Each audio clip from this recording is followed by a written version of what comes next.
de la DFCG Île-de-France. C'est parti.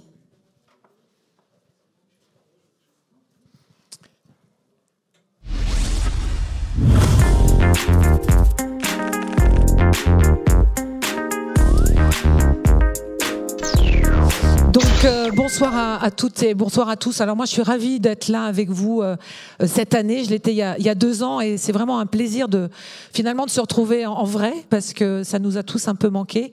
Et donc ce rendez-vous des trophées de la DFCG Île-de-France, 6e édition donc en présentiel, après des mois tous qu'on a vécu et on s'en souviendra, très particulier. Alors c'est un moment un peu solennel, l'ouverture de cette cérémonie. Je vais donc demander au président de la DFCG, Emmanuel Millard, de me rejoindre sur scène et vous pouvez l'applaudir. Bonsoir Emmanuel. Bonsoir Christine. Bonsoir Emmanuel. Un petit mot pour remercier tous ceux qui sont et celles qui sont venus ce soir déjà pour commencer. Oui, tout à fait. Effectivement, merci à toutes et à tous. Je pense que je crois que c'est le 2e événement qu'on fait en présentiel depuis la sortie de cette crise. Évidemment, on est ravis et je remercie le bureau Île-de-France, Laurence Brantôme, Jean-Claude Devera et toute l'équipe d'avoir organisé ce bel événement ce soir. Je pense qu'on est tous contents de se retrouver, on est tous contents de pouvoir échanger. Je dis souvent, nous sommes une communauté organique, vivante, et c'est important pour nous de nous retrouver et de pouvoir enfin parler de nos métiers au sein de cette belle communauté qu'est la DFCG. Alors on le dit, on va y revenir, c'est un prix qui revient de loin finalement aussi, on va expliquer ce qui s'est passé aussi avec vous Emmanuel. La DFCG pendant tous ces mois de crise, quelles ont été les actions mais surtout la volonté, le fil conducteur de toutes vos actions? Je pense qu'on a effectivement, comme tout le monde, subi cette crise de façon assez violente. Elle a été, alors la DFCG est restée active pendant cette période. Elle s'est adaptée comme les entreprises, comme les directions financières, et donc on a essayé de continuer de faire de la production, des événements naturellement distanciels.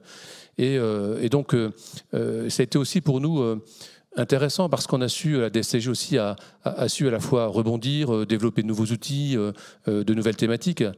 Et donc, on souhaiterait pouvoir mettre l'accent dans les prochains mois sur les thématiques qui sont importantes, qui sont peut-être pas forcément toujours bien appréhendées par la DFCG, notamment sur la finance sociale et solidaire, sur le rapprochement aussi de nos métiers, notamment aujourd'hui une convergence qu'on observe entre le public et le privé.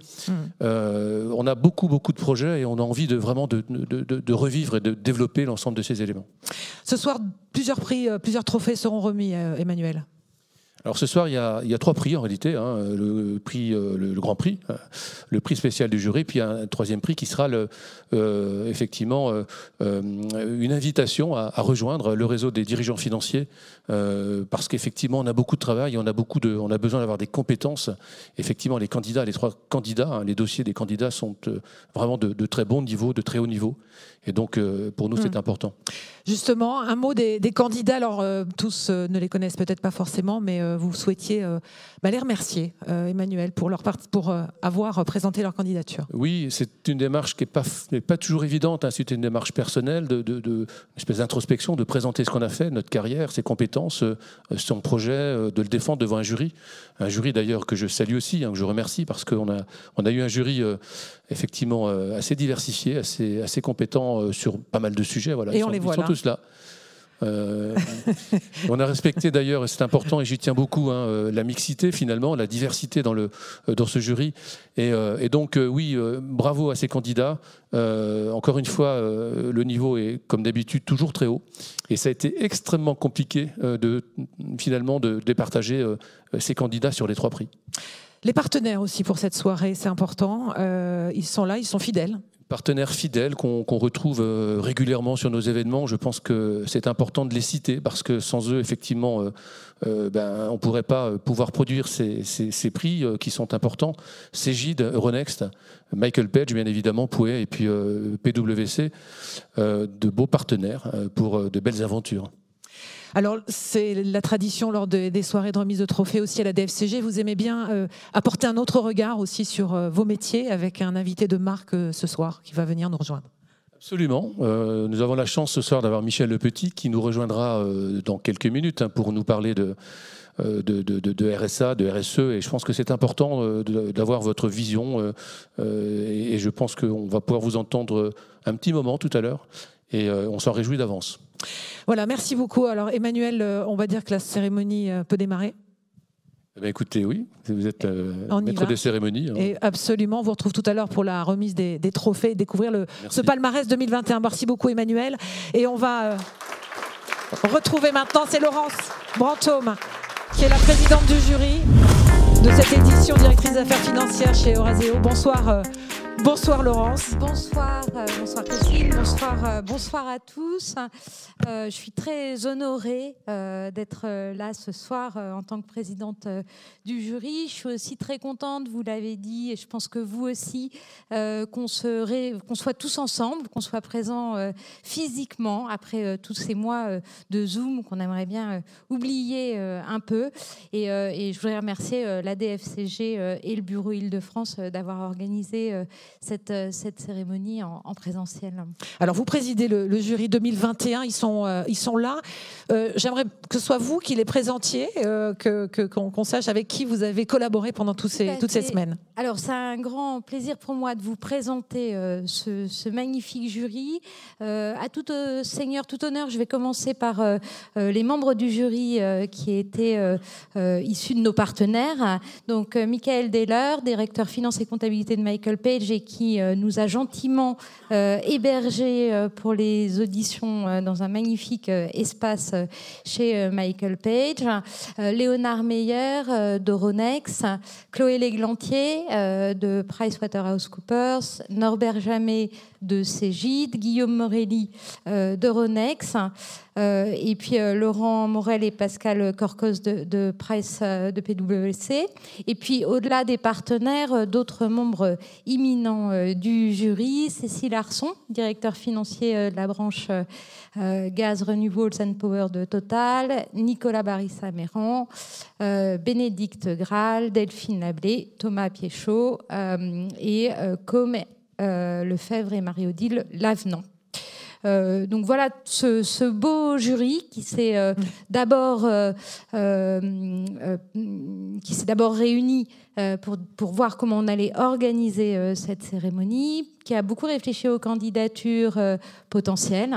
Et puis ensuite, on y reviendra, mais il y a eu les auditions et les délibérations.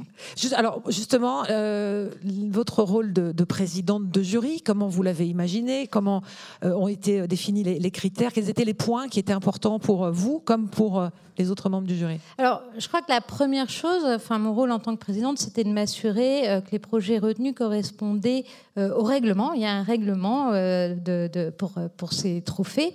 Et ce règlement, je crois que c'est important de le dire, prévoit que le trophée récompense un directeur financier ou un directeur du contrôle de gestion d'une entreprise pour la pertinence de ses méthodes de gestion et pour les résultats obtenus. Donc c'est quelque chose d'important.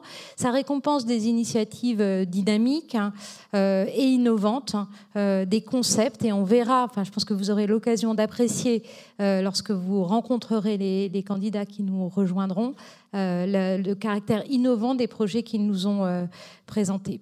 Et puis ensuite, mon rôle de présidente, ça a été avec le soutien des membres et surtout des permanents de la DFCG que je voudrais remercier parce qu'ils ont fortement contribué à la réussite de ce processus, de creuser un certain nombre de points lors des auditions. On a discuté avec les candidats et puis d'animer la délibération. Oui, alors ça c'était les coulisses, on va y revenir. Quels sont les prix que vous allez remettre ce soir, Laurent? Alors, Emmanuel en a parlé. Donc on a le prix du jury, on a un prix spécial qui va récompenser, vous le verrez, un projet qui est particulièrement innovant, mais je ne voudrais pas vous en dire plus dès maintenant. Alors, sans dévoiler le palmarès, parce que c'est pas tout de suite, Laurence, parlez-nous des délibérations, comment ça s'est passé, les coulisses en quelque sorte, Ouais. sans tout dire évidemment. Alors, les auditions, c'est un moment très important. Elles ont eu lieu lundi chez Michael Page. Et c'est important parce qu'au-delà du projet qui est décrit et qu'on avait lu, il y a la manière dont le candidat le présente. Et à cette occasion, je voudrais insister sur le fait que nous avons mis en place un coaching. Certains membres du jury ont accepté de prendre du temps pour aider les candidats à présenter leur projet. Et donc ça, je pense que c'est vraiment quelque chose d'important. Et puis, les membres permanents de la DFCG nous ont proposé une grille d'évaluation qui était très bien faite et qui permettait en fait de juger la qualité du projet du candidat, l'évaluation de la réussite du projet et puis le profil du candidat. Donc c'est vraiment ces trois composantes, le projet en tant que tel, la réussite et le profil du candidat qui ont été évalués. Merci beaucoup Laurence. Donc on découvrira le palmarès tout à l'heure, dans une petite heure à peine. Merci beaucoup et on vous retrouve évidemment tout à l'heure pour la remise des trophées. On le disait tout à l'heure avec Emmanuel Millard, cette soirée est aussi l'occasion d'être un peu... pas bousculer, mais en tous les cas de réfléchir à d'autres sujets et d'aller un petit peu plus loin. Je vous demande d'accueillir Monsieur Emmanuel Michel Le Petit, qui est notre invité ce soir, le vice-président de The Think Project et président de Global Warming. Bonsoir à tous. Donc, je suis très honoré d'être parmi vous ce soir. Et puis effectivement, d'être en présentiel, ça fait du bien. Ça rappelle de bons souvenirs. Je vais parler quelques minutes du Shift Project.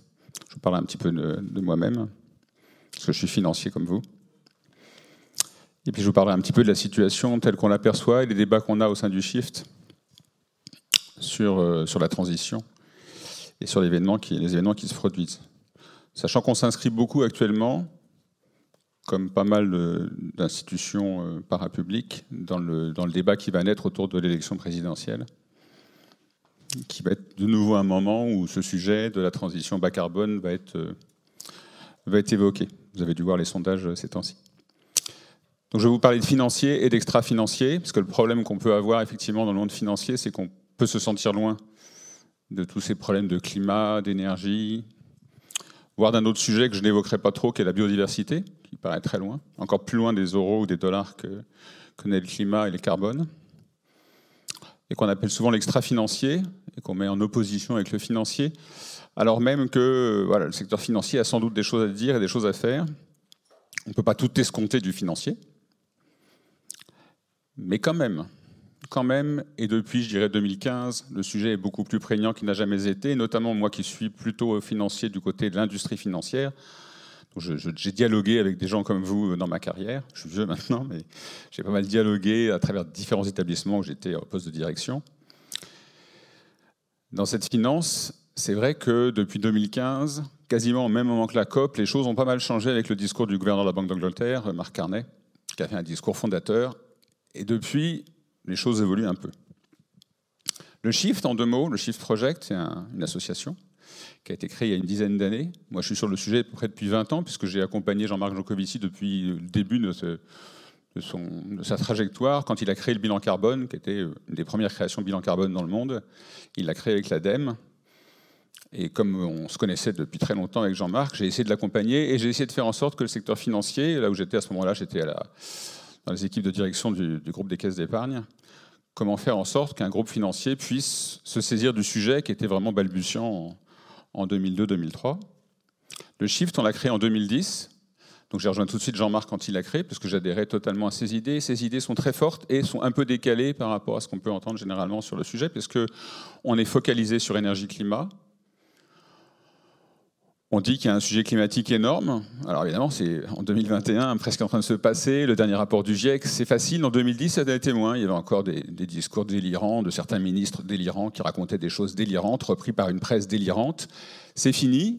Ceci dit, de l'autre côté de l'Atlantique, on a encore un ancien président délirant qui raconte des choses délirantes. Donc, et c'est difficile pour vous, quand vous êtes dans un grand groupe, d'avoir ces filiales qui elles-mêmes ont été confrontées à ces sujets. J'ai l'impression que la nouvelle équipe est quand même plus lucide et plus respectueuse de la science, mais on a eu ce débat sur le premier volet qui était le climat. Le deuxième volet, c'était le rôle de l'énergie. Là, on est totalement atypique au shift. Donc on a un discours, c'est vrai, pour un financier, ça va vous troubler, mais on dit que la finance, à la limite, c'est très très secondaire. Le sujet numéro 1, c'est l'énergie. Et toute l'économie, depuis 2 siècles, voire depuis plus de 2 siècles, c'est que de l'énergie. C'est l'énergie fossile d'abord et avant tout. C'est du charbon, du pétrole, du gaz, et c'est beaucoup du pétrole. D'où l'importance que vous retrouvez, vous, si vous faites un peu de macroéconomie, du sujet pétrolier qui est omniprésent dans les réflexions par le prix du pétrole. Nous, on dit que ce n'est pas le prix du pétrole qui importe, c'est les volumes de pétrole, c'est les volumes de charbon, c'est les volumes de gaz, et derrière ces volumes, c'est les émissions de CO2 qu'elles produisent inexorablement. Et le troisième point, c'était la contrainte pétrole, sujet qui a un peu disparu depuis 10 ans avec l'émergence du pétrole de schiste, dont on pense que pour autant, il est toujours là. Et on le revoit à travers le prix du pétrole, ses fluctuations et les perturbations qu'il introduit. Le chiffre, quand il a été créé, il était vraiment orienté grandes entreprises. Donc nous ont rejoint des grandes entreprises, et donc je fais un appel au peuple. Pour les grandes entreprises qui sont dans la salle, rejoignez-nous. Les cotisations sont modestes. J'ai été trésorier pendant longtemps, je ne le suis plus, mais donc je fais un appel à votre générosité. Rejoignez-nous, sachant que bizarrement, depuis 2 ans, on a aussi des PME maintenant. C'est-à-dire qu'il y a une telle sensibilité au sujet énergie-climat que des PME spontanément sont venues nous voir. On n'était pas tout à fait équipés pour ça, c'est un peu difficile. Mais les grandes entreprises l'ont accepté, qui étaient parmi nos membres. Donc maintenant, on a aussi des PME qui sont avec nous, avec un discours qui était un discours très sectoriel. Le bâtiment, la mobilité, d'autres sujets qu'on traitait moins, comme l'agriculture, qui est très très complexe. Et puis bizarrement, je pense que c'est quand même très symptomatique de ce qui se passe depuis 2-3 ans, parce que Jean-Marc avait beaucoup semé, il avait beaucoup fait de conférences, soit dans vos boards, auprès de direction générale, soit dans des grandes écoles, soit dans des universités, soit à d'autres occasions, dans des symposiums.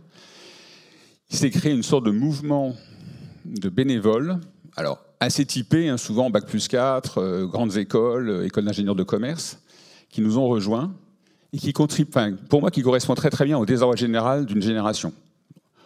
Si vous avez des enfants qui ont 20-30 ans, vous le voyez. Moi, dans mes dîners en ville, je le vois parce que c'est des parents qui disent « Nos enfants nous crachent à la figure, qu'est-ce qu'on fait, quoi ? Qu'est-ce qui se passe ?» Au début, c'était quelques centaines de bénévoles, puis maintenant quelques milliers, et là maintenant on a 10 000 bénévoles qui nous ont rejoints, ça s'appelle ça les shifters. Donc on est plus qu'un parti politique, enfin plus que la plupart des partis politiques.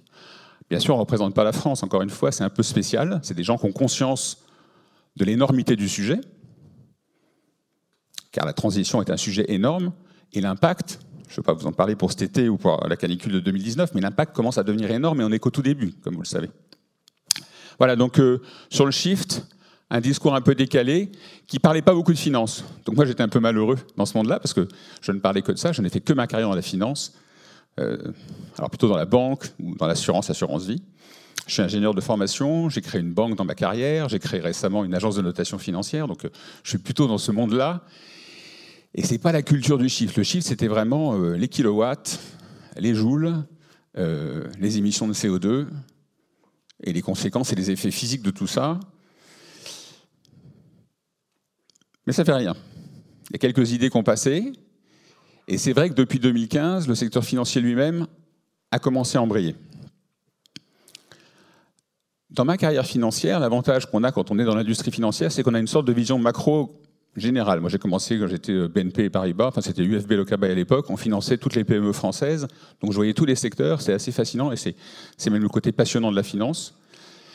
Je l'ai fait après en finançant toutes les collectivités locales dans différents établissements. Donc on voit bien ce qui se passe au niveau macro, et vous, j'imagine que vous avez plutôt des questions en tant que micro, c'est-à-dire qu'est-ce qui se passe dans mon entreprise, qu'est-ce qu'on peut faire sur ces sujets-là, sachant que le sujet ne cesse de monter, et que vous êtes comme moi, comme vous lisez les Échos, The Economist ou le Financial Times, comme je dis à tout le monde, au début, dans The Economist, on parlait du sujet une fois tous les 6 mois, dans le Financial Times jamais, et dans les Échos, c'était sporadique. Et puis ça monte, et maintenant dans les Échos, c'est tous les jours 4 pages. Donc dans le FT, c'est tous les jours aussi, et The Economist, il n'y a pas un numéro de The Economist qui ne vous parle pas du climat, soit les impacts, soit l'atténuation, soit les politiques publiques qui sont mises en œuvre. Donc le sujet est omniprésent, et dans vos entreprises, on ne parle plus que de ça. Il n'y a pas une entreprise qui ne se mobilise pas sur le sujet énergie-climat. Donc la prise de conscience, elle est forte, ça c'est plutôt bien. Et en 2015, derrière le discours de Mark Carney, il y a eu la fameuse création, ce qu'on appelle la TCFD, dont vous avez forcément entendu parler, un Task Force Climate Financial Disclosure, avec des recommandations. Bizarrement, le secteur financier s'est reporté sur les entreprises en disant nous, secteur financier, on ne peut pas faire grand-chose tant que les entreprises ne font pas des reporting. Donc vous avez une grosse thématique que vous connaissez bien. Alors ce n'est pas vous qui la gérez, généralement la direction financière, mais c'est pas loin de vous, c'est le reporting extra-financier. Qu'est-ce qu'on fait? Quelles sont les normes? Qu'est-ce qui se passe? Qu'est-ce qu'on déclare? Avec, depuis quelques mois, ça monte beaucoup, des critiques de plus en plus acerbes sur le côté greenwashing de tout ça. Qu'est-ce qu'on déclare avec un vrai impact dans ce qu'on fait? Est-ce qu'on se contente de déclarer ou est-ce qu'on vraiment en agit? J'imagine que vous avez des débats en interne chez vous aussi sur ce sujet qui ne va pas cesser. Au Shift, on a traité plusieurs sujets, plusieurs projets. Généralement, on faisait des rapports au début. Comme j'ai tendance à dire depuis 3-4 ans, il faut arrêter de faire des rapports parce que c'est bien de faire des rapports, mais les rapports s'empilent. Ce qu'il faut, c'est des projets de loi. Il faut modifier substantiellement maintenant la loi dans tous les domaines, dont l'entreprise. Nous, on a essayé de se brancher par exemple sur la loi Pacte pour la faire bouger sur le volet épargne. Quand il y a des lois qui passent sur le bâtiment, il y a des choses à dire sur le secteur du bâtiment, parce que vous savez que la rénovation des logements, c'est un des sujets essentiels de la transition. C'est de l'ordre de 25% à 35% des émissions en France, donc c'est un gros sujet. Et pour autant, si vous connaissez le dossier, il ne se passe quasiment rien. C'est-à-dire qu'il y a une inertie du système qui fait que les rénovations ne vont pas du tout au rythme qui va bien. Nous, on fait des projets, maintenant on fait de plus en plus des projets de loi. Au sein du Shift, quasiment toutes les semaines, on suit les textes législatifs et tout ce qui se passe comme production législative pour mettre en place un système de lobbying vis-à-vis de l'ensemble des partis politiques et des députés et des sénateurs pour pousser nos idées et nourrir le débat. Et le débat monte de plus en plus, comme vous le savez. Alors, on n'était pas très présent sur la Convention citoyenne, parce qu'on sentait que ça allait déboucher sur ce quoi ça débouchait, avec, de notre point de vue, une erreur du président de la République qui a fait croire au début qu'il allait prendre comme ça ce qu'on allait lui proposer. D'abord, c'était assez malhabile, parce que forcément, il allait filtrer. Et puis deux, ça a jeté un discrédit sur la représentation nationale qui n'était pas très heureux. Je pense qu'il a créé beaucoup de tensions avec le Sénat et surtout avec l'Assemblée nationale quand il a dit ça. Mais pour autant, il s'est passé beaucoup de choses, il y a eu beaucoup d'idées qui ont été proposées. Et on voit que la société française réfléchit quand même de plus en plus à ce sujet. Ce n'est pas le sujet central, même si les sondages font monter le climat avec la température, mais ça devient un sujet important. Et dans vos entreprises, vous devez le sentir aussi, parce qu'on prend à partie les entreprises en leur demandant de plus en plus de s'impliquer autour de cette thématique. Je reviens maintenant sur la finance. Dans le discours de Carney, et ça a été repris depuis, il y avait cette idée d'avoir un risque physique, d'avoir un risque de transition. Donc le risque de transition, c'est le fait que les sociétés et les réglementations vont changer. Le risque physique, c'est les impacts. Alors le risque physique pour les entreprises, c'est pas très clair. En fait, il y a des disruptions de chaînes d'approvisionnement, mais globalement, c'est quand même pas le sujet numéro un. C'est quand même plutôt les collectivités locales qui sont concernées par la résilience. Quand il y a des incendies, quand il y a des canicules, quand il y a la Rhin qui baisse et que soudain les approvisionnements en Allemagne du Nord s'arrêtent pendant plusieurs mois, ça, c'est des risques d'adaptation qui sont assez lourds. Mais le risque de transition, vous allez le subir. Vos instances, soit le MEDEF ou la FEP, sont aux avant-postes. Moi, j'ai un premier appel à vous faire, c'est au niveau de vos fédérations professionnelles. Alors ici, vous êtes un groupement déjà, mais vous êtes transmétier, et vous appartenez par ailleurs à des secteurs. Je pense qu'il y a une vraie réflexion à changer ce que sont les fédérations professionnelles, et vous pouvez y contribuer au sein de vos boards pour créer un esprit de coopération qui est structurellement absent. On n'a pas fait nos fédérations professionnelles pour coopérer. Quand on est à plus 1,1 degré et qu'on se précipite vers plus 2 degrés, il est temps de coopérer. Alors je sais que l'Europe fait tout pour empêcher ces coopérations et ces ententes entre entreprises, mais c'est le temps du partenariat, le temps de l'entraide, le temps de la coopération entre entreprises est plus que venu, vu notre trajectoire. La deuxième piste que je voudrais évoquer avec vous et je m'arrêterai là, c'est la thématique qui est montée il y a quelque temps sur les entreprises à mission. Donc peut-être vous avez déjà eu ce débat au sein de votre board. Est-ce qu'on devient ou non une entreprise à mission? Ça a été assez polémique, c'est parti un peu dans tous les sens. Je pense que c'est un très très beau sujet. Et je vais finir là-dessus.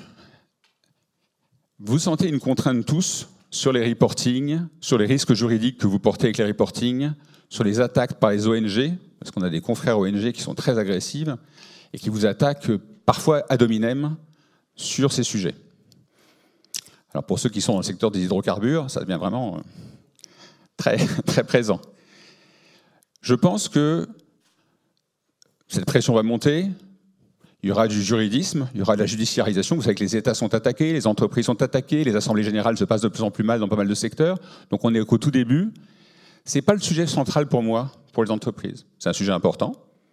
Je pense qu'il va être bien géré par les entreprises qui vont faire des efforts, et notamment en France. Par contre, vous avez un autre sujet, c'est les ressources humaines. Vous devez commencer à sentir le sujet, c'est la jeunesse. Est-ce que les jeunes vont continuer à venir dans vos entreprises? Et ça, je peux vous témoigner, parce qu'au Shift, on est quand même plutôt en contact avec les directions générales, avec les présidents des entreprises, dans le groupe qui viennent nous voir, où on fait des forums tous les ans sur ce sujet. Ce sujet-là, il devient très très prégnant. Est-ce que je reste attractif pour des jeunes? Et qu'est-ce que je fais pour continuer d'attirer des jeunes dans mon entreprise? Parce qu'on a besoin de jeunes, évidemment. Donc ça, c'est une thématique, à mon avis, très très forte. Les entreprises à mission, qu'est-ce que je peux faire pour montrer que je m'implique dans ce combat? Alors, c'est pas facile quand on est direction financière, hein, mais est-ce que je peux y participer? Et l'autre sujet que j'évoquais, c'est quelle coopération on peut faire au niveau de notre secteur d'activité. Je vais finir par ça. Le Shift s'est lancé depuis maintenant 6 mois. Je vais boucler avec le début de mon speech. Depuis 1 an même. Donc, on a fait du crowdfunding pour récupérer de l'argent. Donc on a récupéré, je crois, à peu près 500 000 € pour lancer un grand projet d'analyse qu'on appelle le plan de transformation de l'économie française. Donc on a regardé plusieurs secteurs. Parfois c'est peut-être votre secteur, parfois ça l'est pas. Donc il y a la mobilité, il y a le logement, il y a l'industrie lourde. On a fait aussi des secteurs assez inhabituels, hein, comme la culture ou la santé. Par exemple, la santé est très très loin du sujet énergie-climat, alors qu'elle va être très fortement impactée elle aussi. Donc on a regardé beaucoup de secteurs et on a créé des groupes de travail très lourds, parce que, comme je vous le dis, on a 10 000 bénévoles qui nous ont rejoints. Je peux vous dire que le rapport qu'on a fait sur l'aéronautique, c'est du McKinsey puissance 10. C'est-à-dire qu'on a beaucoup plus de moyens que McKinsey pour travailler le secteur de l'aéronautique, sachant qu'on avait des coopérations très étroites avec Supaéro, avec des dizaines et dizaines d'ingénieurs qui ont travaillé sur ce projet. Donc on est capable de faire des études très poussées. Allez voir les rapports qu'on sort, hein, c'est assez fort, et qui sont très sectoriels. Voilà. C'est sur chaque secteur, comment ce secteur-là peut gérer le défi vertigineux qu'on a, qui est de décarboner. Vous pouvez y être associé. En tant que directeur financier, ça peut vous paraître parfois un peu lointain. Je ne le crois pas. Je pense que les directeurs financiers, les directions comptables et financières ont un rôle à jouer. Le carbone, ça se compte, ça se mesure, ça se quantifie, et on en voit les impacts. Donc on compte tous sur vous. On compte bien sûr sur les entreprises au Shift, hein, c'est consubstantiel au Shift, mais on compte tous sur vous aussi pour que les directions financières et comptables s'impliquent de plus en plus autour de ces sujets. Merci de votre attention. Merci. Merci Michel Le Petit. Évidemment, vous pourrez tout à l'heure aussi échanger avec vous et toutes les personnes ici présentes sur ce sujet-là, puisque c'est vraiment au cœur de l'actualité. Et bien maintenant, on va faire la connaissance avec les 3 candidats de cette édition 2021 de la DFCG Île-de-France. Chacune et chacun va intervenir ici sur la scène. Alors tout simplement par ordre alphabétique, il n'y a pas d'indication particulière sur le passage des uns et des autres. Le premier candidat, c'est une candidate, et je vous demande de l'accueillir. C'est Blandine Berland-Madinier, directrice financière du programme Flying Blue, à venir nous rejoindre.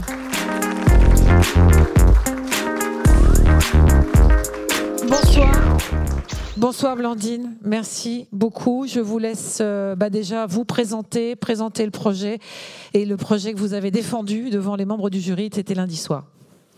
Bonsoir Christine, bonsoir à tous.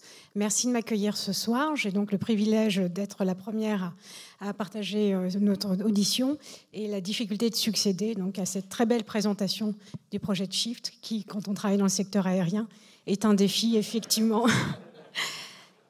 Je suis donc directrice financière de Flying Blue, qui est le programme de fidélité d'Air France, KLM et Transavia. Flying Blue a 2 vocations principales. Récompenser nos clients qui voyagent sur nos compagnies aériennes pour leur fidélité et les inciter à voyager davantage, mais également un autre objectif, moins connu de vous, qui êtes sans doute membre du programme Flying Blue, qui est sur la partie non aérienne. La partie non aérienne a comme objectif, elle est évoquée dans cette vidéo Flying Blue un peu inspirationnelle. Elle vise à enrichir l'expérience client en lui offrant la possibilité d'accumuler ses miles Flying Blue et de les consommer sur des partenaires non aériens. Cela nous permet d'enrichir cette expérience client en offrant des interactions dans la vie quotidienne de nos clients avec le programme Flying Blue et de maintenir une relation étroite avec eux, y compris entre leurs voyages, qui peuvent être pour certains très espacés. Par ailleurs, modestement, cela permet également de répondre à une demande de nos clients de plus en plus éco-responsables, les inciter à faire une compensation carbone sur leur voyage qu'ils ont réalisé, mais également pouvoir utiliser leurs miles Flying Blue sur des activités non aériennes qui répondent à une demande de plus en plus forte. Enfin, et c'est l'objet du projet sur lequel j'ai travaillé avec l'équipe et que je vais partager avec vous ce soir, le développement des partenariats non aériens pour le programme Flying Blue sont vecteurs de marge très significatifs. Malheureusement, la structure financière de Flying Blue ne me permet pas de partager les chiffres. Je peux juste vous indiquer qu'on a une marge qui est une des marges les plus rentables du groupe Air France KLM et avec un taux de croissance qui, sur les 4 années précédant cette crise Covid, était de plus 10% par an. Le projet donc, que nous avons porté avec l'équipe, dont une partie est présente aujourd'hui, a été de transformer Flying Blue, qui était un simple outil marketing, en un business model à part entière, en construisant un profit center groupe avec un reporting financier dédié qui a vraiment permis de faire une sorte de carve-out en interne qui ne dit pas son nom. Il nous a fallu à peu près 2 ans avec une équipe Air France KLM, nous sommes un groupe multiculturel, pour construire ce reporting et convaincre nos stakeholders des leviers financiers du programme, des dynamiques propres à l'économie de la fidélisation, souvent classée par les cabinets d'audit comme une des activités les plus complexes du secteur aérien, et à expliquer les dynamiques de notre business qu'est un programme de fidélisation.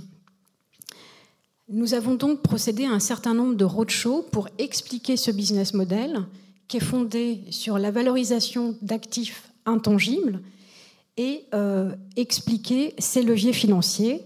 Nous avons ainsi pu, au sein d'un groupe très focalisé sur notre cœur de métier aérien, imposer une logique business connexe et complémentaire de l'aérien et bien davantage ouverte sur les partenariats et notamment les partenariats non aériens.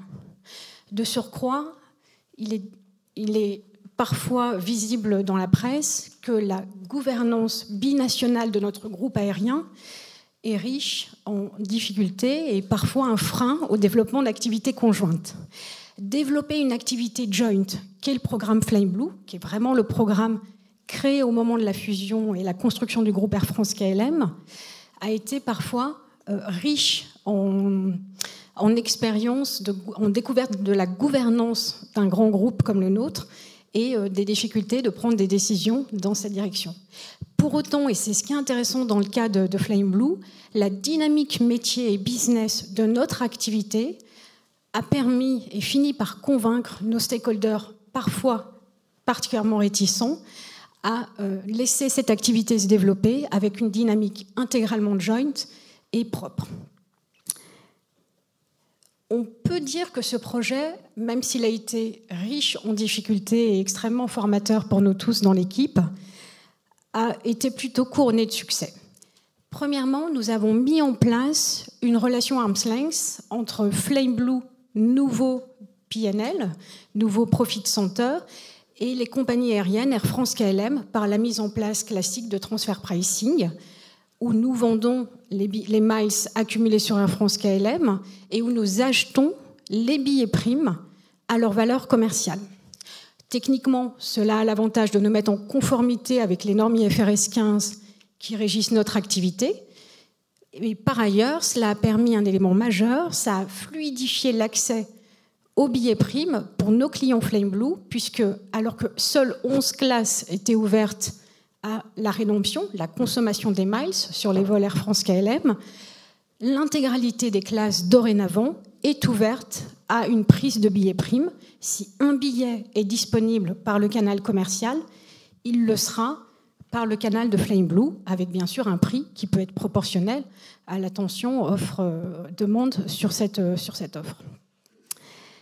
Nous avons donc, par ailleurs, fort de ce business model qui est basé sur la data, pu être particulièrement innovant sur la modélisation financière du comportement de nos clients à travers un modèle actuariel qui nous permet de modéliser les comportements de nos clients de l'accumulation des miles à leur consommation ou leur expiration. Et enfin, nous avons intégralement digitalisé nos flux financiers en les automatisant et en les alignant intégralement entre Air France KLM, ce qui a été un sujet riche de discussion. Par ailleurs, dorénavant, la contribution de Flame Blue est connue et reconnue par l'ensemble du management. Je crois pouvoir dire qu'une grande majorité a enfin, si je puis me permettre, compris les leviers financiers d'un programme de fidélité et en quelle mesure il peut être un vrai levier de création de valeur pour le groupe. Flame Blue est dorénavant au cœur de la stratégie du groupe Air France KLM et sa résilience à la crise Covid que nous traversons aujourd'hui par rapport au cœur de métier de l'aérien. Nous avons maintenu un petit 80% de notre marge sur l'année 2020 et vous imaginez qu'elle a été beaucoup plus impactée pour notre cœur de métier qu'est l'aérien. Cette résilience a fini de convaincre le management de lancer un projet stratégique, de doubler la marge sur nos partenaires extérieurs à horizon 4 ans et d'en faire un des axes du projet de transformation du groupe Air France KLM. Alors, voilà pour la présentation du projet, puisque chacun des candidats va avoir ce temps de présentation. Blandine, est-ce que vous pouvez nous expliquer les principaux challenges que vous avez dû relever pendant la crise aussi, quels ont été finalement tout cela en commun avec vos équipes ? Oui, tout à fait. Effectivement, donc les principales challenges auxquels on a dû faire face, c'est effectivement la difficulté de travailler, d'imposer et de convaincre ce nouveau business model, et on a réussi à le faire en développant une expertise très poussée qui est très reconnue maintenant dans le groupe. Les enseignements de tout ça pour vous aujourd'hui ?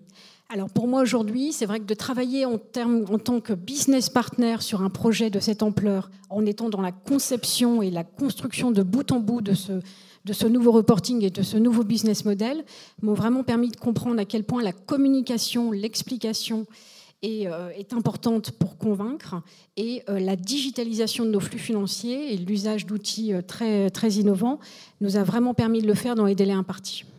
Dernière question, Blandine, ce parcours avec ce prix de la DFCG, qu'est-ce que vous en retirez ? Quel enseignement ? J'en retiens que c'est avant d'avoir le palmarès, hein, donc c'est avant. Hein. Oui, tout à fait. L'important, c'est de participer, puisqu'on vient de finir les derniers JO, et avec plaisir en plus. Ce que j'en retiens, c'est important de temps en temps, dans nos fonctions, de prendre du recul sur ce qu'on a fait avec l'équipe et de regarder le chemin parcouru. Et c'est très intéressant dans les échanges qu'on a eus avec les coachs de voir le regard qui est porté sur ce qu'on a construit, avec un éclairage complémentaire par rapport à celui que j'avais. Merci beaucoup, Blandine. Je crois qu'on peut l'applaudir, hein, vraiment. Blandine Berland-Madier, venez là. Blandine, je vais vous demander de venir ici sur la scène parce qu'effectivement, on va découvrir également le deuxième candidat, toujours par ordre alphabétique. Je vous demande d'accueillir Bertrand de la Bouvrie. Il est CEO de Bonne Gueule, du groupe Bonne Gueule, donc on peut l'applaudir également. Bertrand, c'est à vous. Même question, présentation du projet, de l'entreprise, de vous, du projet que vous avez défendu devant le jury de la DFCG. On vous écoute. Parfait, avec grand plaisir. Merci beaucoup. Bonsoir à toutes et à tous. Est-ce que vous m'entendez bien ? Oui, même en fond. Parfait. Écoutez, moi je suis ravi d'être là pour représenter une entreprise qui est formidable, qui a un nom un peu impactant, Bonne Gueule. Qu'est-ce que c'est que Bonne Gueule ? Aujourd'hui, c'est se donner une belle mission, c'est de réinventer une expérience de mode. Aujourd'hui, la mode masculine, mais on espère très bientôt la mode féminine. Et donc, comment on le réinvente ? En ayant un média et une communauté très forte. Aujourd'hui, on a plus de 200 000 personnes qui interagissent tous les jours dans notre communauté. On est le premier média référent sur la mode masculine en Europe.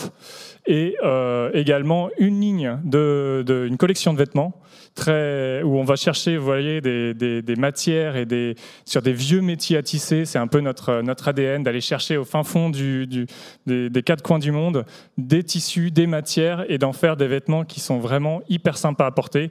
Et notre but, c'est vraiment de rendre les vêtements les plus sympas à porter et d'avoir vraiment une fierté à les montrer, à les expliquer et à interagir avec ces vêtements.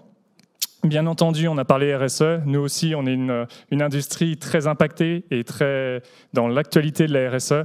Donc tout ça, c'est également une réflexion qu'on a actuellement. C'est comment on peut faire toute cette expérience de mode avec la meilleure, le moins fort impact RSE possible. Donc moi, je suis arrivé en 2018 chez Bungle en tant que CFO. Après des expériences très très différentes, pas du tout dans le secteur. Notamment, j'avais fait une expérience en LBO qui était très intensive. Et là, l'idée, c'était vraiment de me challenger sur un poste très entrepreneurial, avec vraiment une association au projet. Et à l'issue de mon arrivée, mes missions étaient plutôt claires. Hein. C'était de travailler sur un poste classique de DAF, levée de fonds, cash, structuration de la fonction financière. Et puis là, le 4 septembre 2018, mardi noir chez Bungle, blackout total. On a un ERP qu'on a lancé en prod, sur lequel on ne peut pas revenir en arrière parce que le logisticien, on a changé de logisticien et le logisticien ne peut plus se plugger sur l'ancien ERP et rien ne fonctionne. Nos caisses sont cassées. Nos stocks, on n'a aucune visibilité sur ces stocks, tout est cassé.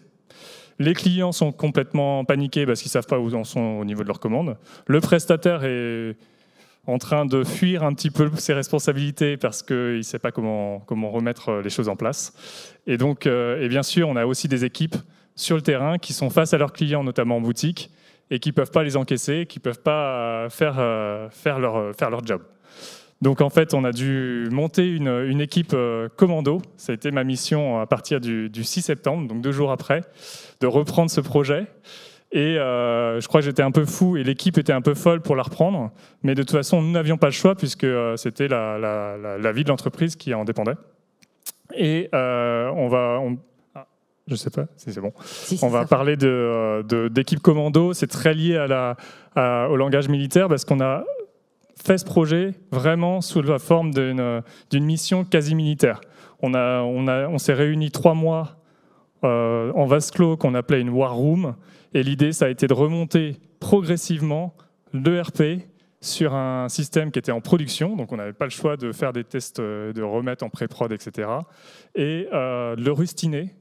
Et progressivement, un à un, commencer à reconstruire ce projet. Ça a été les 4 mois de réparation. Une fois qu'on avait réparé ce qu'on pouvait réparer sur des fonctions vraiment très, très basiques, hein, vendre et les stocks, c'était les seules fonctions qui avaient pu être mises en place et qui nous permettaient de survivre. On s'est séparé du prestataire puisqu'il n'avait pas la capacité de reprendre le projet. Et on a dû remonter un projet en 9 mois d'un ERP vraiment fiable, solide, et qui nous permettent d'aller voir plus loin.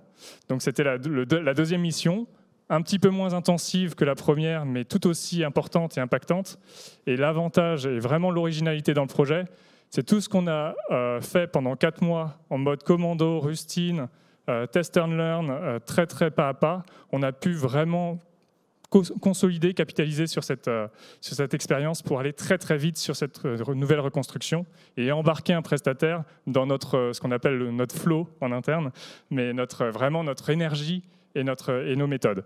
Donc on a appliqué finalement avec pas mal de pragmatisme, mais aussi un peu d'intuition, tout ce qu'on peut appliquer dans des projets de ce type, mais avec un horizon très très réduit. Donc tout ce qui est projet sprint, tout ce qui est test, recette, etc. On faisait de la recette en un temps record, parfois la nuit, enfin très tard le soir, parfois très tôt le matin. Et puis dès que c'était recetté et qu'on pensait que c'était viable, on mettait en prod. Donc, j'ai intitulé ce projet du chaos naît la lumière, parce qu'effectivement, vous l'avez bien compris, le chaos, on l'a bien connu, ce fameux 4 septembre 2018, mais on a fini par mettre en place ce nouvel ERP dans les temps, novembre 2019, nouvel ERP qui est en place. Là, ça se passe super bien. On a vraiment un super résultat. On arrive à remettre des stocks qui fonctionnent parfaitement. On arrive à avoir des ventes qui sont très très peu buggées et une omnicanalité de tous nos flux qui est vraiment bien en place. Et 6 mois, et on a profité de cette énergie pour accélérer sur les 6 mois. Donc tout ce qu'on avait prévu sur notre feuille de route à faire en 2-3 ans, on s'est posé dans la même équipe, puis on s'est dit, ben non, mais là, on a une occasion unique, non seulement de prouver qu'on a un ERP qui est top, mais en plus d'en profiter pour que ça devienne un avantage concurrentiel. Et c'est ce qu'on a fait. En 6 mois, on a mis en place 10 fonctionnalités majeures. Par exemple, dans le secteur, c'est le click and collect, le ship from store, la possibilité d'envoyer des commandes depuis nos boutiques, d'avoir un stock quasiment unifié, la possibilité de faire des paiements à distance, tout ça, en 2 semaines, ça sortait, et ça sortait bien. Donc, et le gros succès également, c'est qu'on avait une équipe de super utilisateurs qu'on avait formés finalement dans notre entreprise, qui allait bien au-delà de l'équipe projet. Puisque comme les équipes terrain avaient connu ce chaos, elles étaient les premières à nous remonter dès qu'il y avait un petit bug, dès qu'il y avait quelque chose qui ne fonctionnait pas. Et je vais même aller plus loin, elles nous remontaient des pistes d'amélioration sur lesquelles on pouvait travailler. Donc ça a été un projet vraiment couronné de succès à ce niveau-là, avec un budget très serré pour une start-up comme la nôtre, puisqu'on n'a pas payé le premier projet, donc on a profité d'en mettre encore plus sur le deuxième. Bon, on l'a payé en temps humain, mais on ne l'a pas payé financièrement. Et surtout, la grande fierté, c'est qu'il y a eu 0 turnover dans l'équipe projet pendant cette mission. Et bien au-delà, il y a eu très peu de turnover sur le siège. Donc pour moi, c'est vraiment les deux grands enseignements au-delà du succès de capitalisation sur l'ERP. Oui, Bertrand, il y a aussi la question de ce que ça vous a amené à vous, pour vos équipes, derrière ce chaos, et quand vous avez trouvé la lumière, j'ai envie de dire.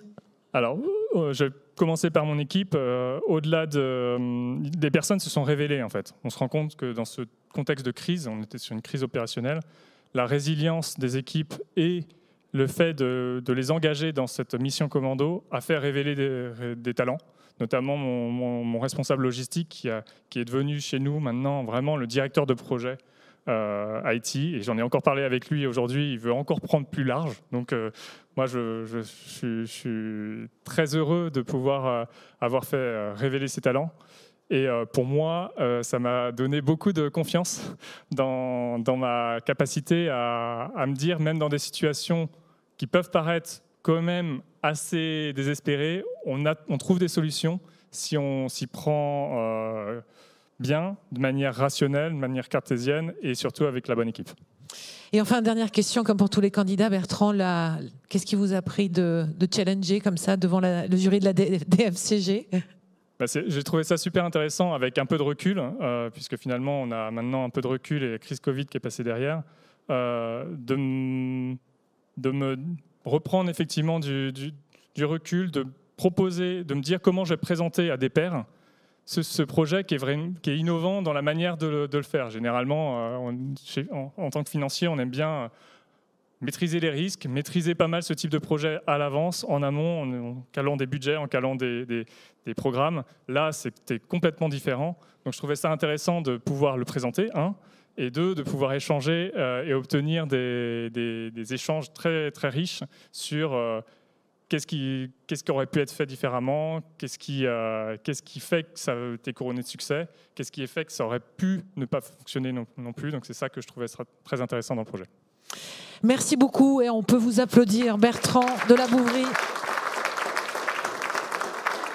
Donc le deuxième candidat ce soir, je vous laisse rejoindre Blandine. Et troisième candidat que nous allons entendre et que vous allez découvrir ce soir, c'est Bertrand Lelouch. Vous pouvez l'applaudir, CFO du groupe Prometera Biosciences. transformer une start-up, évoluer en groupe de haut niveau. Bertrand, même chose, je vous laisse vous présenter l'entreprise et le projet que vous avez défendu devant ce jury. Merci Christine. Alors, il faut bien approcher la subtilité, voilà, J'enchaîne, un Bertrand enchaîne avec un autre Bertrand. Alors, je ne sais pas si c'est un point commun, mais j'ai aussi démarré en septembre 2018 et aussi avec une situation de crise intense. Donc, voilà, c'est le petit lien avec mon prédécesseur.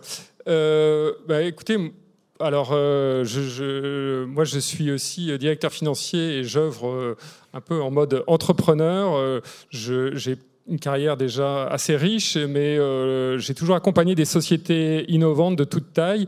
Et ma spécialité, j'ai envie de dire, c'est de les aider à franchir des étapes dans leur développement. Donc, passer un cap. Et comme le disait un de mes amis, il me dit « Mais toi, en fait, t'es un éleveur de licornes. » Ces sociétés qui valent plus d'1 milliard. Alors, c'est vrai que ça m'est déjà arrivé une fois, mais c'est pas une garantie, c'est jamais une garantie dans l'innovation.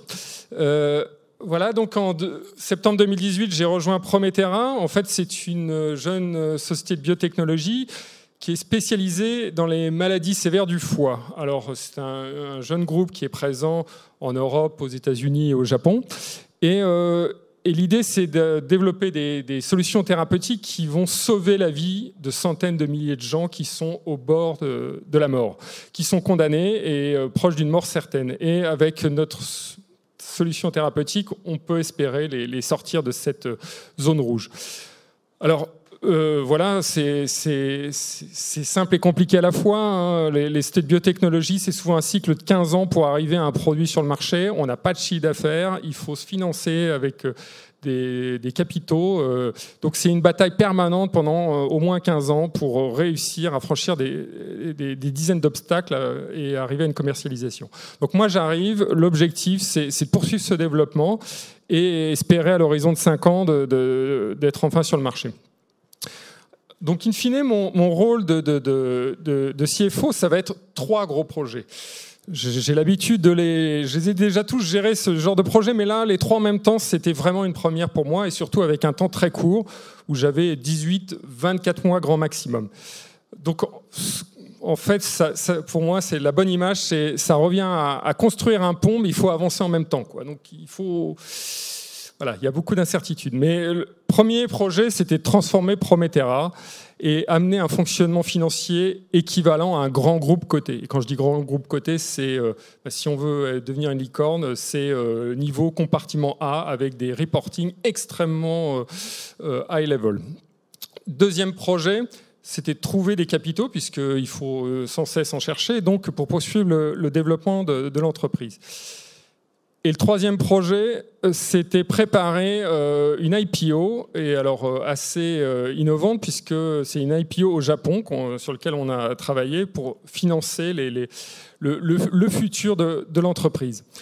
Donc voilà, ces projets, en fait, en pratique, le premier déjà, c'était d'amener de la maturité dans le groupe et de changer les process. Donc ça suppose vraiment de mettre le doigt sur tous les sujets, bien tout clarifier et amener de l'excellence à tous les niveaux. Et je disais en arrivant, c'était très très très loin d'être à ce niveau-là.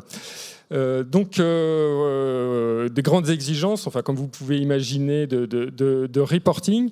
Et ça, il fallait le faire d'autant plus vite que ça conditionnait aussi les autres volets de développement. Donc on a réussi en moins d'1 an avec une équipe, quand je suis arrivé, c'était 5 personnes, à consolider un groupe et faire des reporting IFRS tous les mois à J+10 et des comptes audités trimestriels et ainsi de suite.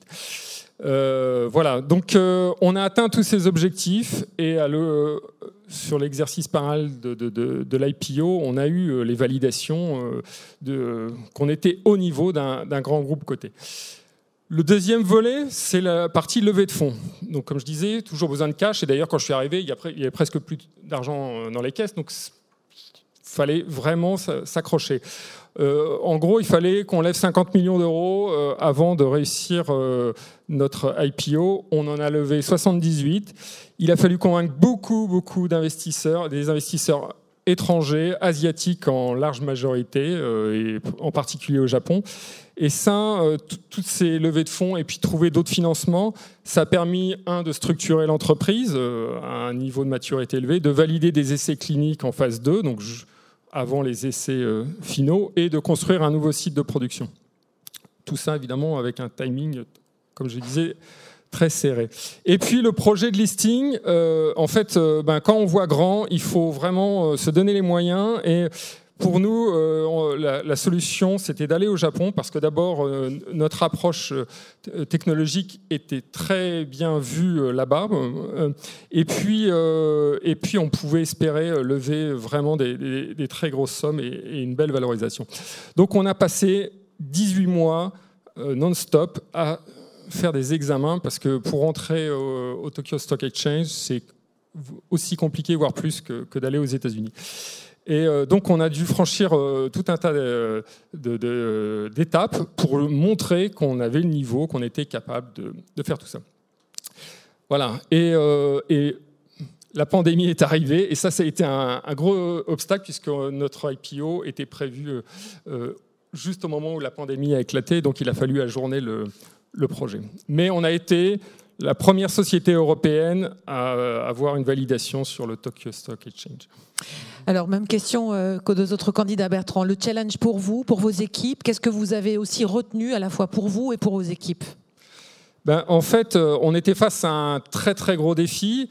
Et les équipes pouvaient être assez déstabilisées en fait par l'ambition et les attentes, mais il faut vite rationaliser et voir. Alors ça, c'est aussi l'expérience qui parle, mais bien comprendre les capacités des gens, renforcer évidemment un petit peu, puisque là on avait des gros besoins, et puis les accompagner. C'est un peu du coaching aussi quelque part, mais c'est un échange avec.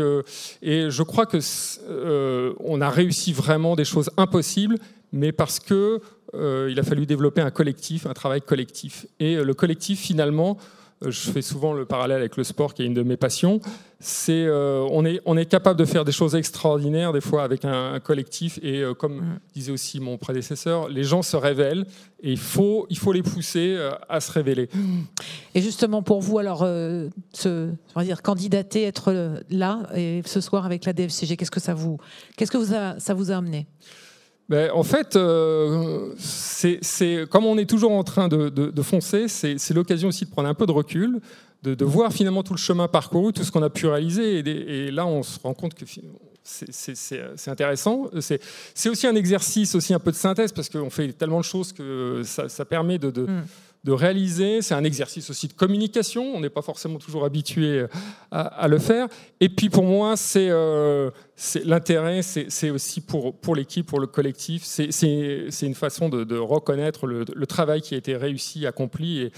Et pareil, j'ai aussi des collègues dans le public, et je suis très très fier et heureux de partager ces résultats avec eux. Merci beaucoup, Bertrand Lelouch. On peut vous applaudir aussi. Bertrand, venez là. Venez vous asseoir. Les auditions ont eu lieu c'était devant le jury, c'était lundi soir donc, et vous l'avez expliqué, coaché, accompagné, enfin vous avez eu ce parcours-là. À la sortie des auditions, on est allé poser quelques questions justement aux membres du jury qui vous ont accompagné, en quelque sorte les coachs. On va regarder ce qu'ils ont pensé de vous, de vos auditions et de leur rôle. On regarde.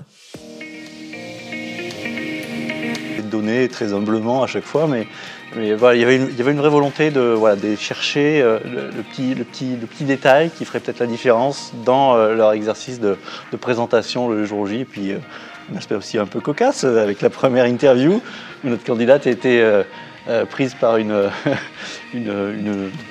extraction de voix, voilà, complètement, et donc c'était assez difficile pour elle, mais elle s'est prêtée à l'exercice malgré tout. Et de belle manière. Oui, tout à fait.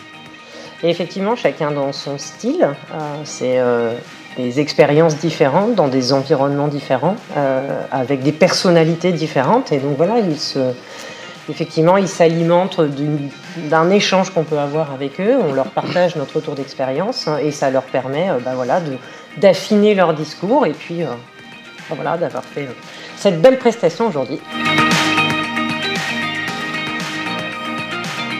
aussi, même mieux, parce qu'encore une fois, ils sont en train de partager avec nous des projets de vie professionnelle. C'est un engagement qui est fou. Ils l'étaient déjà lorsqu'on a eu nos premières rencontres, c'est-à-dire qu'on sent qu'ils ont envie que ça passe bien, qu'on comprenne. Le tout, encore une fois, avec ce format qui est extrêmement compliqué. Ils ont déjà franchi des étapes avant. C'est super, c'est excitant en plus et c'est hyper agréable de les voir nous présenter ça. On est entre pairs, c'est des experts de la finance dans le jury, pas que, mais il y en a. Donc c'est une très très belle expérience. Et j'ai beaucoup aimé finalement que sur les trois, on a retrouvé cette approche très pédagogique finalement de la description de leur projet. On n'a jamais sombré sur des explications technico-techniciennes, complexes. Et donc cette faculté à rendre les choses simples, intelligibles pour l'audience était très intéressante et très réussie. On a complètement pris plaisir à ces auditions. Et puis bravo à chacun pour effectivement cet exercice difficile, mais rondement mené. Voilà, on peut applaudir et le jury et nos trois candidats ce soir.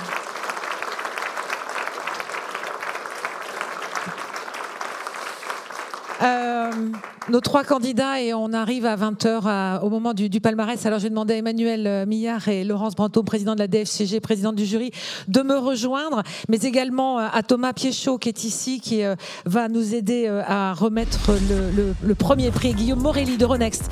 Venez là tous les quatre. Alors mettez-vous plutôt par là. Voilà, on va faire comme ça. Un petit mot pour ce premier prix. Alors, on va faire connaissance avec vous, Thomas Piéchaud et Guillaume Morelli. Un mot de votre présence, membre du jury. Enfin, vous êtes, on va dire, des piliers aussi de ce prix de la DFCG. C'est important aussi ce soir. Et vous avez plaisir à être là, et nous aussi. Oui, donc Thomas Piéchaud, Société Pouet. Nous, ça fait, je crois, 4 ou 5 ans, si la DFCG me confirme ça, qu'on participe à ce trophée.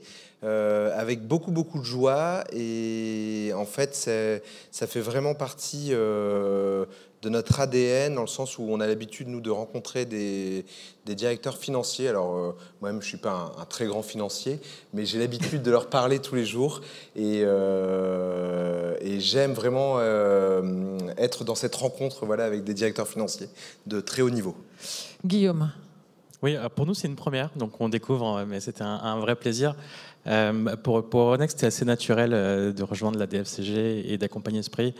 D'abord parce que on a parmi les candidats des CFO de sociétés qui sont chers à nos cœurs, mais aussi parce que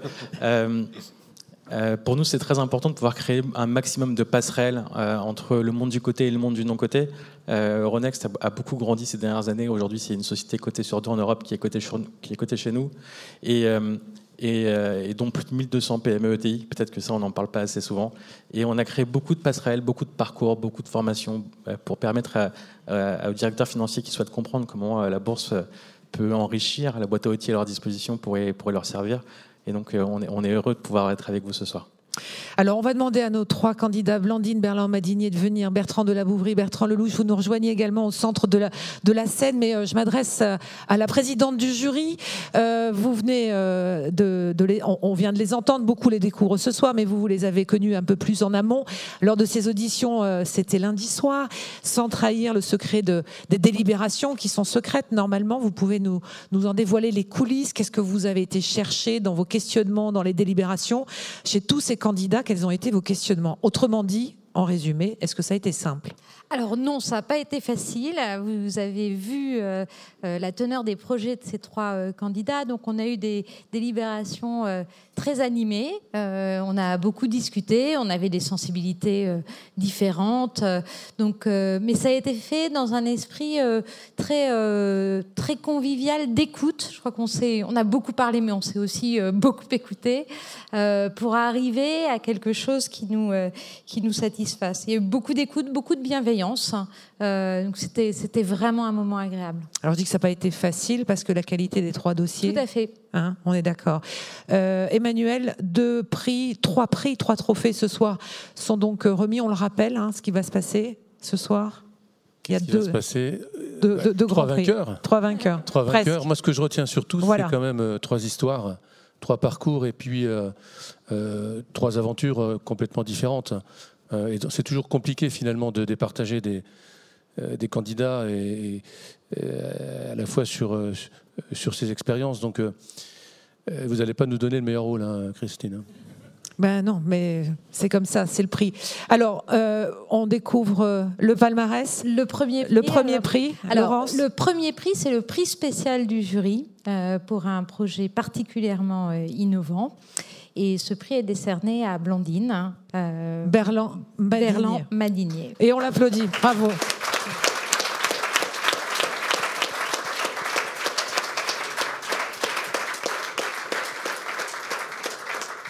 Ça a été serré aussi ?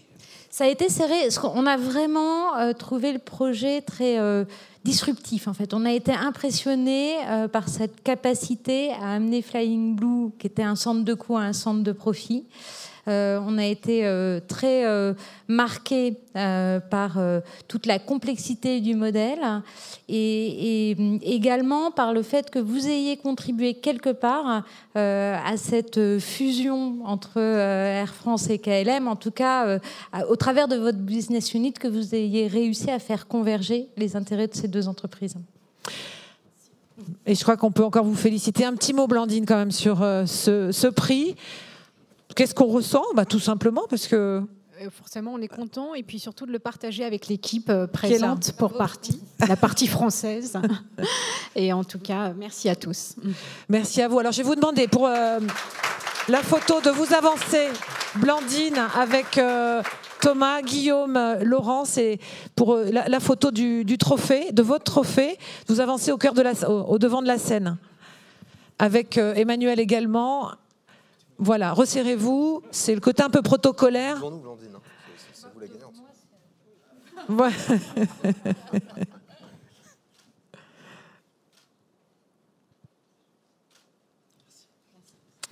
Alors, bravo encore. Je crois que c'est important.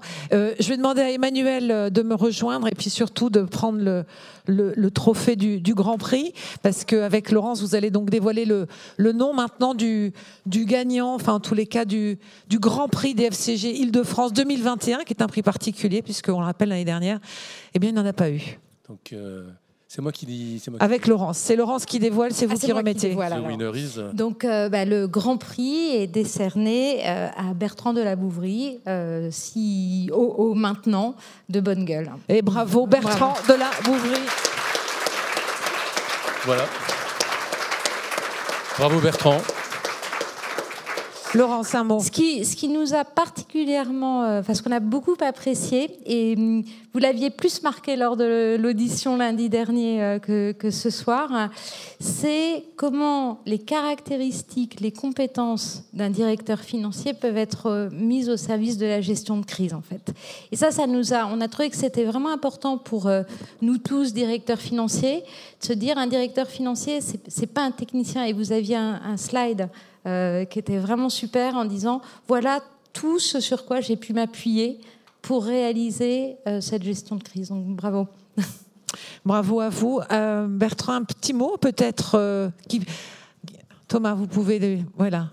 Je suis surpris, honoré, parce qu'il y avait 3 candidats de très très grande valeur et je pense que je partage le trophée vraiment avec les 2 autres candidats qui sont d'une excellente valeur.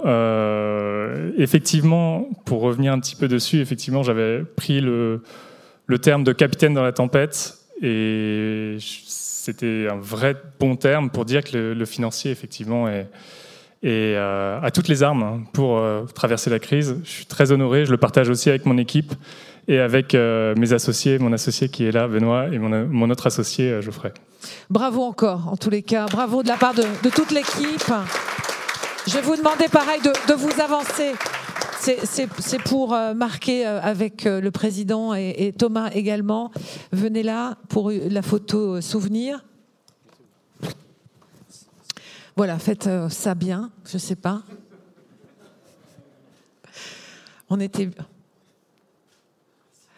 Merci à vous. Alors, Emmanuel, c'est pas terminé. C'est pas terminé, Emmanuel, parce que évidemment, on a dit dès le départ que c'était 3 trophées qui étaient remis ce soir, des candidatures de qualité, et vous souhaitiez également rajouter quelque chose. Alors, on va pas laisser partir Bertrand, hein, naturellement.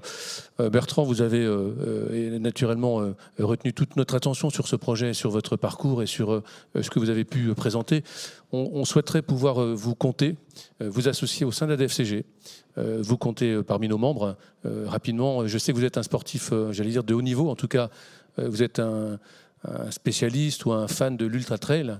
Et donc, on a besoin de coureurs au long cours comme ça au sein de la DFCG qui puissent aussi qui puissent nous aider, nous porter, nous faire voler, survoler. Donc, bienvenue au sein de la DFCG et on sera ravis de vous accueillir très prochainement. Bertrand Lelouch, on vous applaudit. Bravo aussi.